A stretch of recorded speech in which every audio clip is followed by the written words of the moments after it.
The soft and delicate little puppy was never out from his home and the warm hands of his humans. It was the first time that he made it to something they called holiday.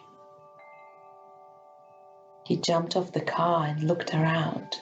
Huge mountains at the distance with the white caps, the rockets and rolling sound coming from the right, the bird song he never heard before, the sound of crickets, and so many scents.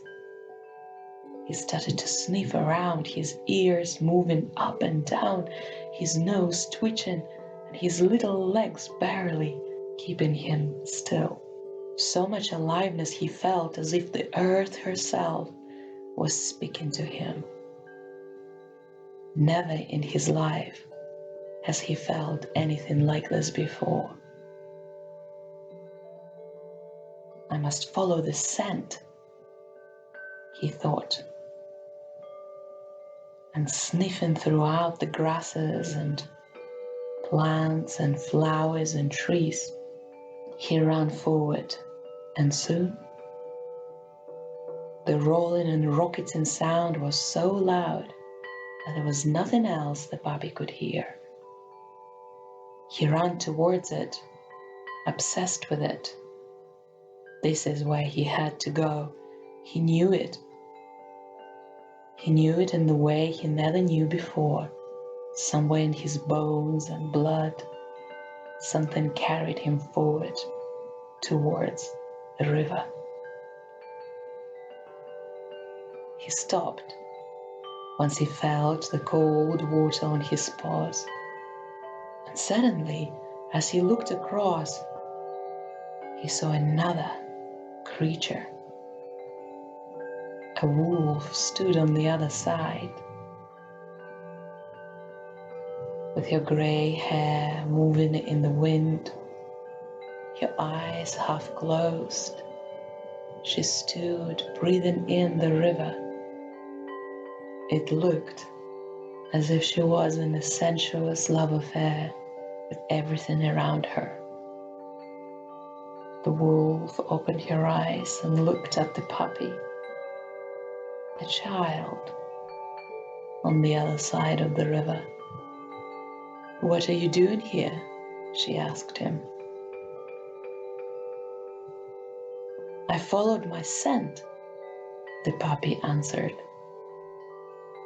"What was that a scent of?" He stood there not knowing what to respond, for it hasn't occurred to him that he actually never knew that that could be a scent of something. He just followed it because of intoxicated nature of it, because simply he could not to. He shrugged his shoulders. "I don't know," he said. "I just felt that I had to follow it." "Well, where does the scent lead you now?" she said.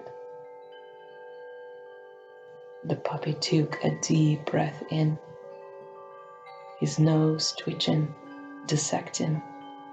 Among all the scents, that one thread, that one scent that mattered the most in that moment, the one he didn't know and yet knew so intimately. He got it.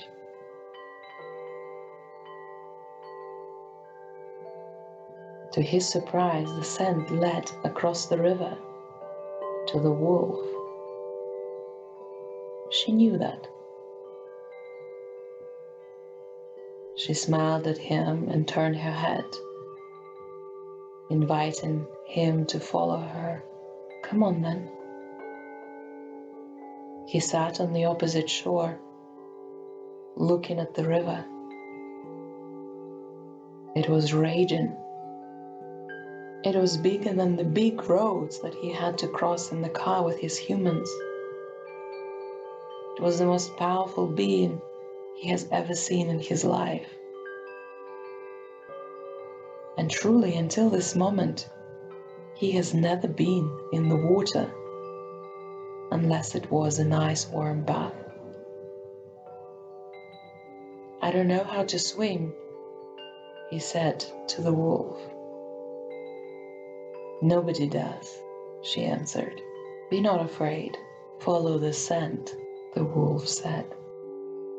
"For the scent already knows what you seek, and so does the river know that she must give you the way." He walked into the river, trembling and afraid, but hanging on to the scent like a golden thread. And sure enough, the river came down and stepped to the sides, giving a passage to the puppy. He ran quickly to the other side, and just as he reached the shore, the river once again became whole, biting his tail with her cold waters. The river glistened with her waves and the currents.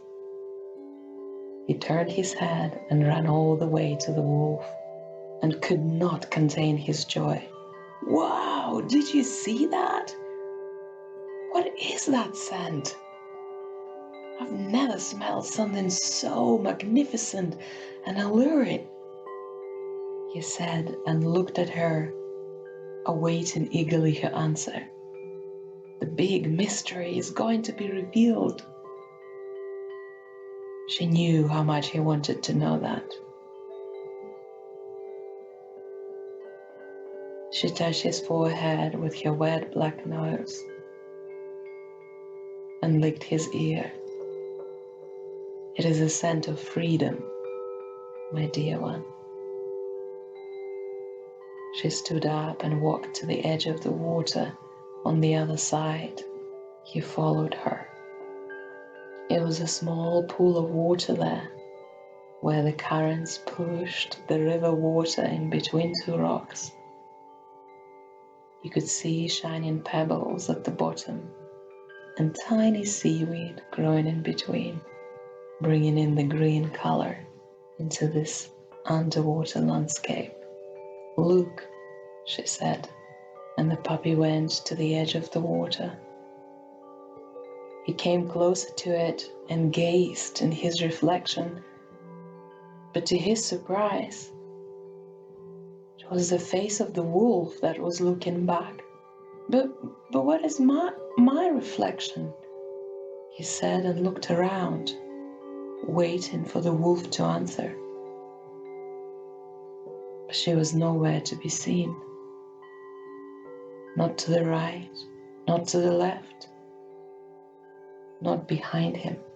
He looked at his reflection once again, and once again it was a silver wolf that was gazing back at him. "Hey, wolf," he heard, the sound coming from the other side of the river. He looked up and saw a bear. "Are you talking to me?" said the puppy. "Of course. Don't you know who you are? Who else is a wolf here?" The bear smirked. "Come on, it's time now. We gotta go to the sacred mountain. She's waiting for us." The wolf came closer to the water. Another crossing. This time he knew what to do. Took a deep breath and searched for that scent of freedom.